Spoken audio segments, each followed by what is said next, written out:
छात्रों, आज हम लोग BCom part 2 account honour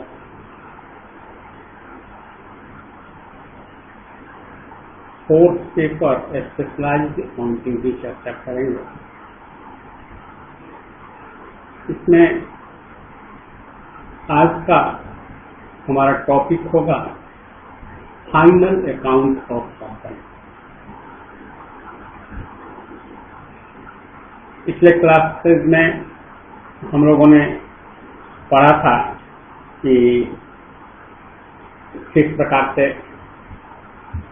company की स्थापना होती है, कैसे शेयर इशू किए जाते हैं, किस प्रकार डिवेंचर इशू किए जाते हैं और जो है इशू करने के बाद क्या फॉरफिटेड शेयर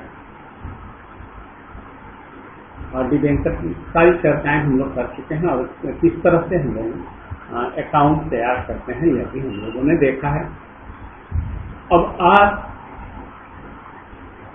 हम लोग चर्चा करेंगे कि कंपनी का फाइनल अकाउंट कैसे बनाया जाता है।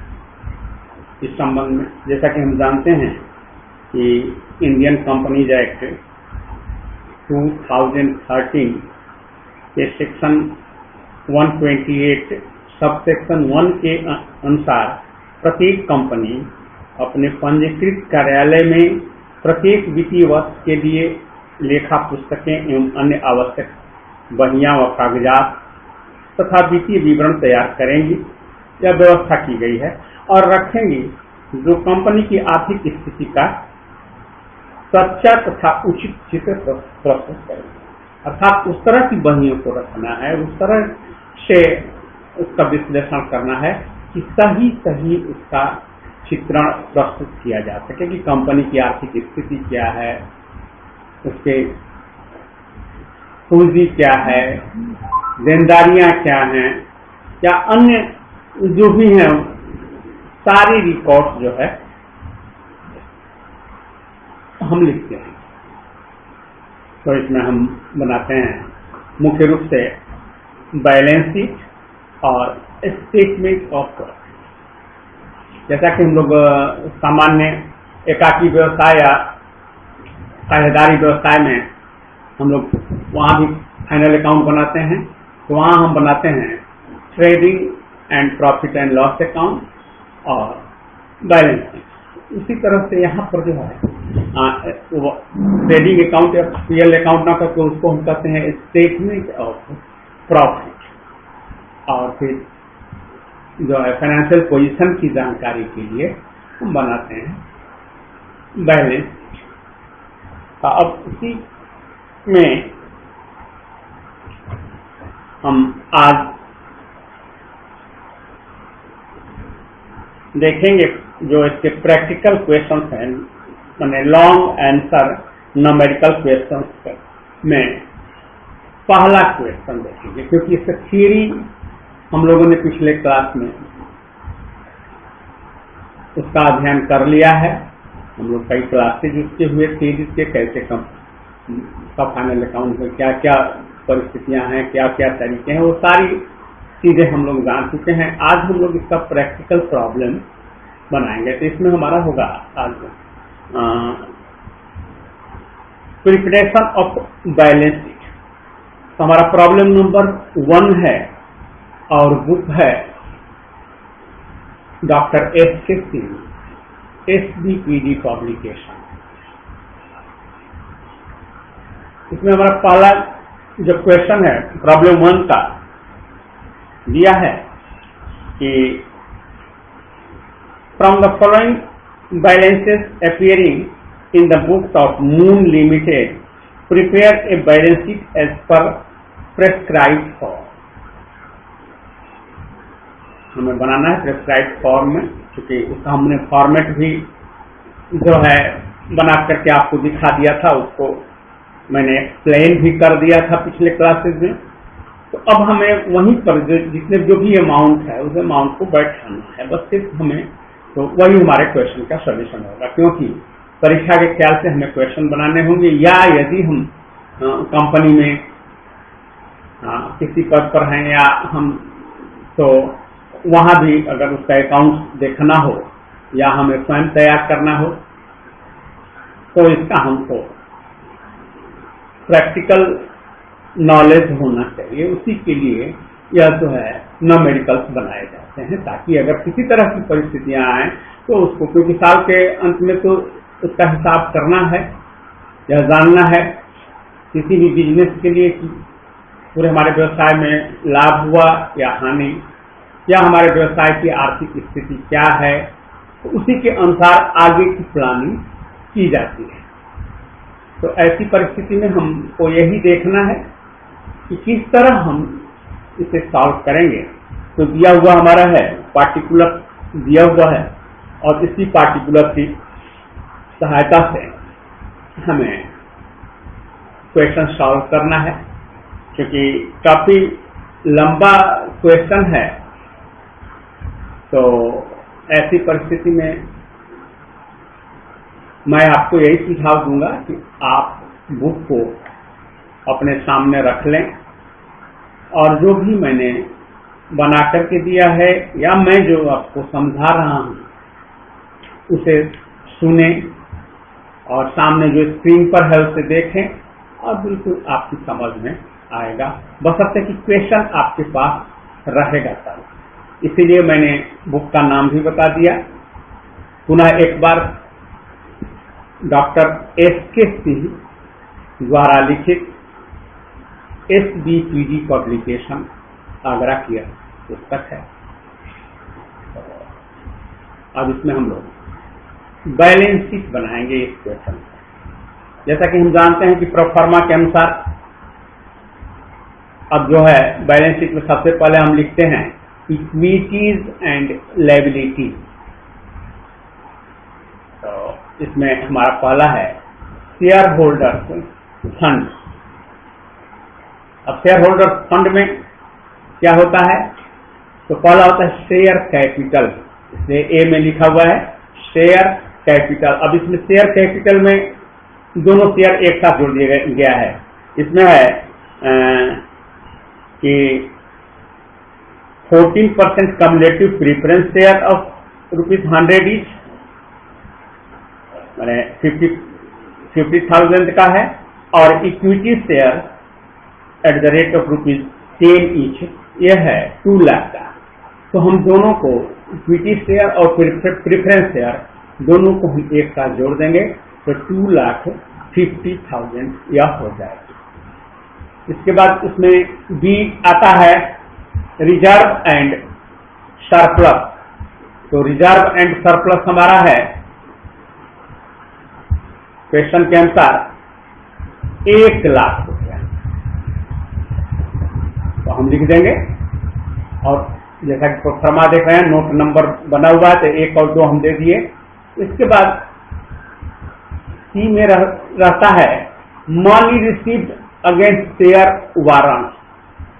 तो इसमें कुछ नहीं है, इसलिए यहाँ हम कुछ नहीं लिखेंगे। अब दूसरा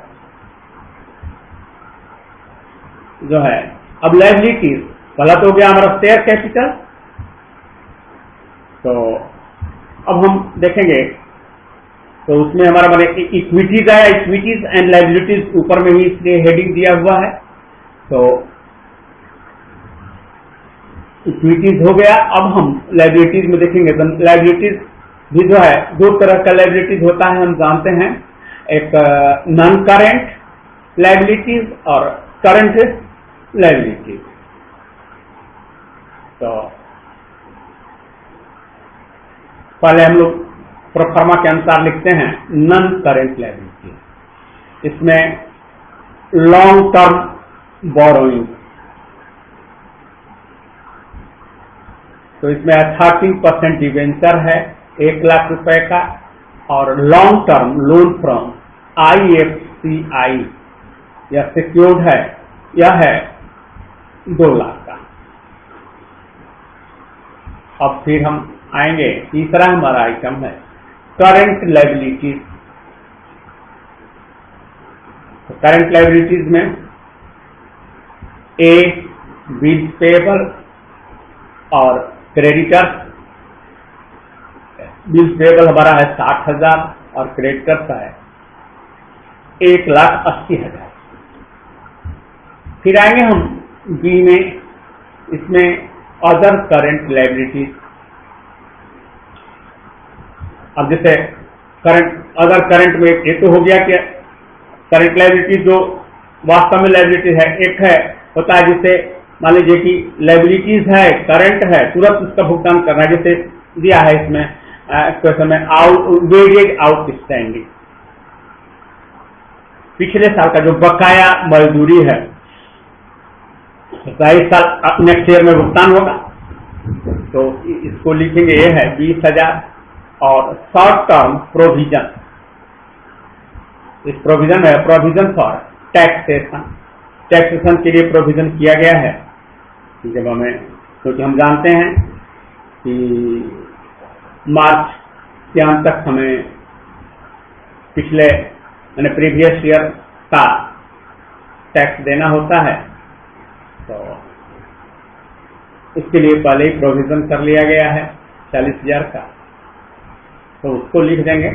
तो हमारा सबका टोटल हो गया 9,50,000।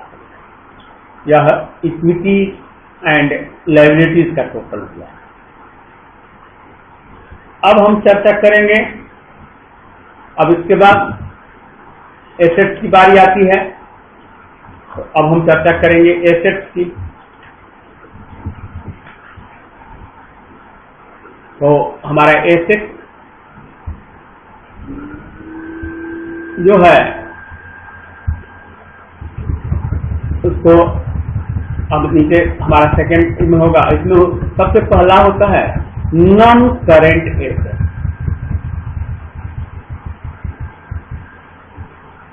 नॉन करेंट एसेट में भी एक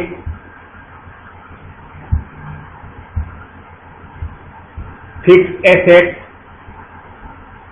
तो फिक्स एसेट में भी हम अब इसमें भी अलग अलग, क्योंकि हम लोग जैसा कि पहले बैलेंस शीट बनाते थे चाहे सोल ट्रेडिंग में या पार्टनरशिप में, तो इतना इस तरह से नहीं बनाते। अब यहाँ पर है कि चूंकि कंपनीज एक्ट में इस तरह का प्रोविजन किया हुआ है, जैसा कि कहा हमने शुरू में बताया आपको कि इस तरह इतनी पारदर्शिता होनी चाहिए कि बिल्कुल आसानी से शब्दों को समझ में आए, सारी चीजों को बिल्कुल क्लियर करके, कहीं कोई इफ बट नहीं होना चाहिए। इसलिए यह अलग अलग सारी जो है सारे आइटम्स को लिखा जाता है। तो इसमें टेंजिबल एसेट या 4 लाख का है और इनटेंजिबल एसेट। तो इनटेंजिबल एसेट जो हमारा है इसमें गुडविल है हमारे क्वेश्चन में, यह 2 लाख का है। तो ए में हो गया हमारा फिक्स एसेट और बी में हम आएंगे तो नॉन करेंट इन्वेस्टमेंट। तो इसमें जो है 20,000। अब हमारा दूसरा होगा आइटम करेंट एसेट, वह तो था नॉन करेंट एसेट, अब यह करेंट एसेट। तो करेंट एसेट में है इन्वेंटरीज या स्टॉक जिसको हम कहते हैं, तो इन्वेंटरीज 1,10,000। उसके बाद ट्रेड रिसीवेबल, सन्ड्री डेटर, इसको इनर कॉलम में इसलिए किया गया है कि इसमें कुछ घटाना बढ़ाना है, तो क्योंकि provision for bad and doubtful debts के लिए जो रहता है उसको घटा लेते हैं, तो अब यहाँ 9 लाख घटा के यहीं पर हम लोग घटा के लिखेंगे। तो ट्रेड रिसीवेबल्स में हमारा हो गया सन्ड्री डेटर, और इसमें से हमने लेस किया, सन्ड्री डेटर हमारा 1 लाख का है, लेस किया प्रोविजन फॉर डाउटफुल डेट्स, वह है 10,000 का। तो ये हमारा आ गया 90,000। अब इसके बाद बिल्स रिसीवेबल 30,000, तो 90 और 30 120, 1,20,000 यहाँ हम लिख दिए आउटर कॉलम में। इसके बाद ए बी, अब तीसरा सी में कैश, तो कैश है दिया हुआ 50,000, और इसके बाद प्रीपेड एक्सपेंसेस वह भी है 50,000। अब इसका हमारा टोटल आ गया 9,50,000। हमारे इक्विटी एंड लायबिलिटी साइड का भी टोटल आया था 9,50,000 और एसेट का भी आ गया 9,50,000। हमारा बैलेंस शीट बनके तैयार हो गया। अब यही हमारा बैलेंस शीट है। अब इसमें सारे आइटम क्लियर करने के लिए, जैसा कि इसके प्रोफार्मा में हमने पहले भी आपको समझाया था और प्रोफार्मा भी दिया था, उसमें था कि लास्ट में इसको क्लियर करने के लिए एक तरह से नोट टू अकाउंट बनाया जाता है, ताकि क्योंकि वहां सारे आइटम्स को लिखना संभव नहीं है, इसलिए हम योग करके लिख देते हैं बैलेंस शीट में, ताकि क्लियर रहे, बहुत ज्यादा भेग न हो। और उसमें जो लिखे हुए आइटम्स हैं उनको हम नोट्स टू अकाउंट में क्लियर करते हैं कि ऐसा कैसे हुआ। जैसा कि मैंने सबसे पहले प्रथम में आपको बताया था कि हमारा प्रीफरेंस शेयर है 50,000 का और इक्विटी शेयर है 2 लाख का, तो दोनों को जोड़ करके वही 2,50,000 का आइटम वहां पर अकेले लिख दिया गया। तो अब उसी को क्लियर यहाँ किया जाएगा। तो नोट्स टू अकाउंट में देखें, पहला हमारा तो share capital 14% cumulative preference share of ₹100 each 50,000 का, और इक्विटी शेयर 2 लाख से 2,50,000 हो गया। इस बार रिजर्व एंड सरप्लस में कैपिटल रिजर्व 50,000 और इसमें से घटा देंगे लेस प्रिलिमिनरी एक्सपेंसेस, तो यह नील हो गया। इसलिए रिजर्व एंड सरप्लस में कुछ नहीं लिखा हुआ है, इसलिए क्योंकि यह नील हो गया।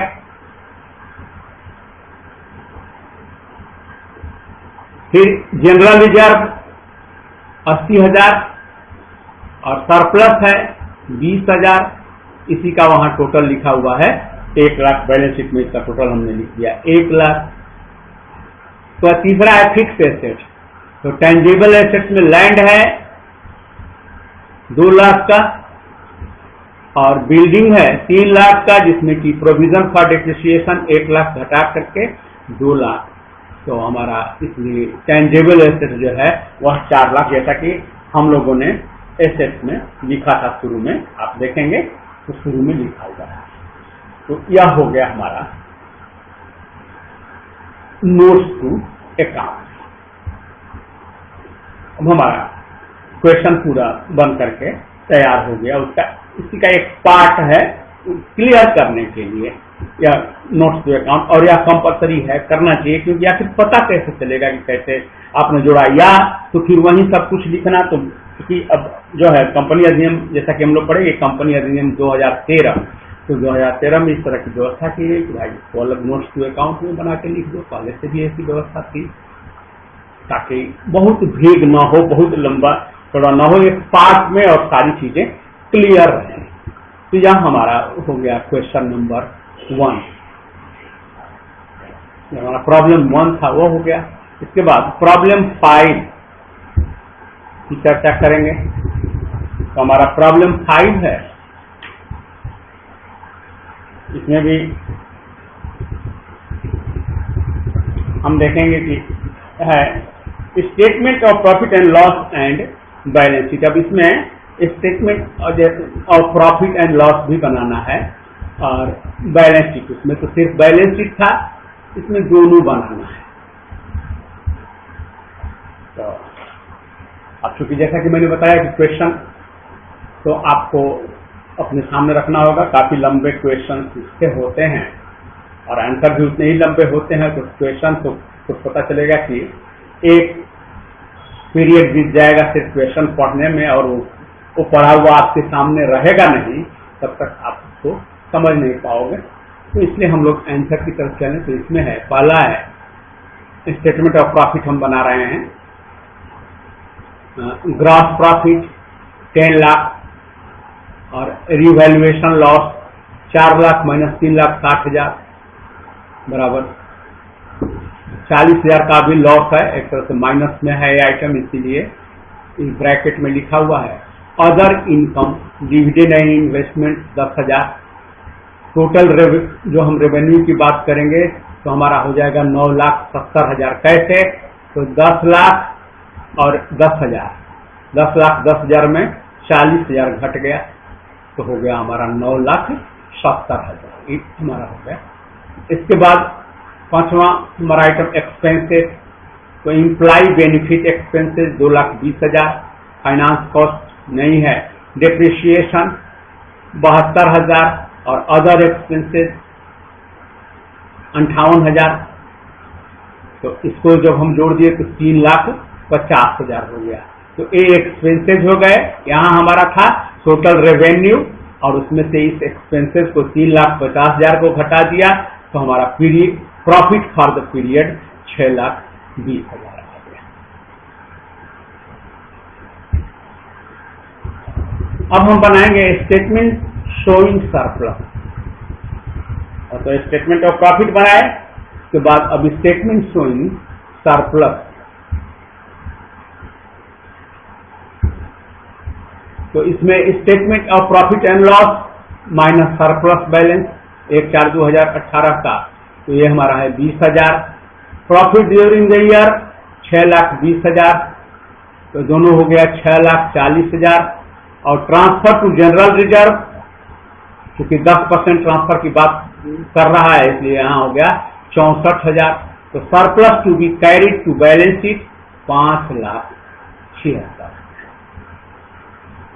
ये भी हमारा बन के स्टेटमेंट शोइंग सरप्लस भी हो गया। अब हम जो है नोट्स टू अकाउंट बनाएंगे।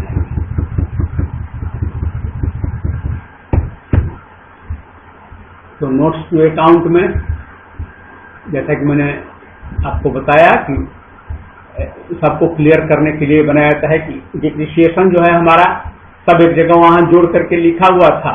अब यहाँ पर हम करेंगे डिप्रिसिएशन, हम सीधा अलग अलग दिखा देंगे कि कैसे जोड़ के हमारा 72,000 आया। तो बिल्डिंग पर 60,000, फर्नीचर पर 6,000 और मोटर व्हीकल्स पर 6,000, तो यही 72,000 है।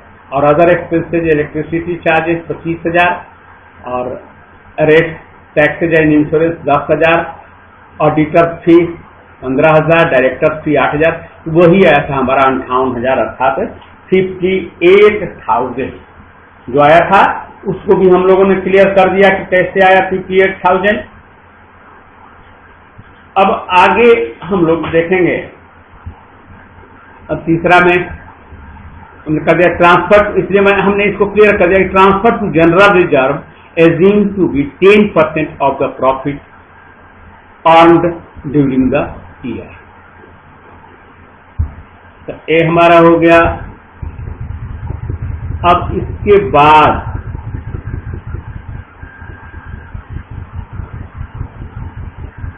हम बनाएंगे बैलेंस शीट।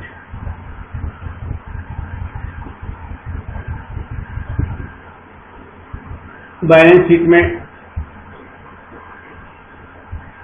हम लोग जैसा कि शुरू में हेडिंग, तो बैलेंस शीट ऑफ हम लोग लिखते हैं ई चंद्रा का बैलेंस शीट है, नाम है इनका तो अपना नाम लिख देंगे। Balance sheet as on 31 March 2019।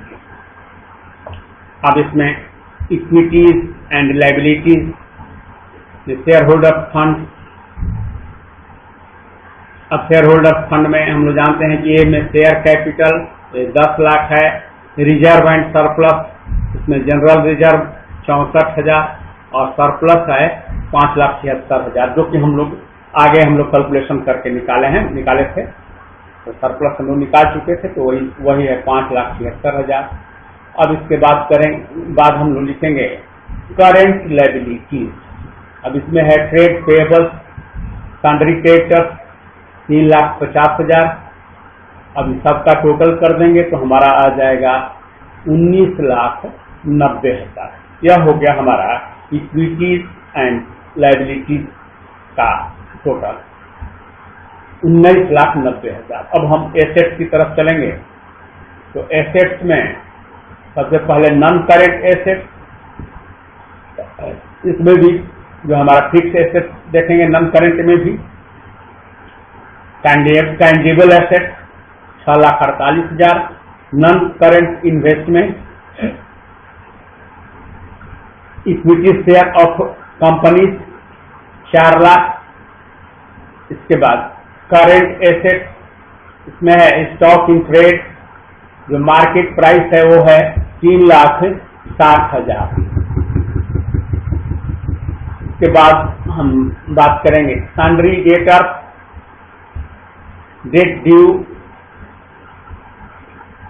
For more than 6 months 80,000, बहुत दिन का 6 महीना से अधिक का जो है वो ड्यू है, तो अब हम कर दिए 2,80,000। और कैश एंड कैश इक्विवेलेंट 1,72,000 हैं।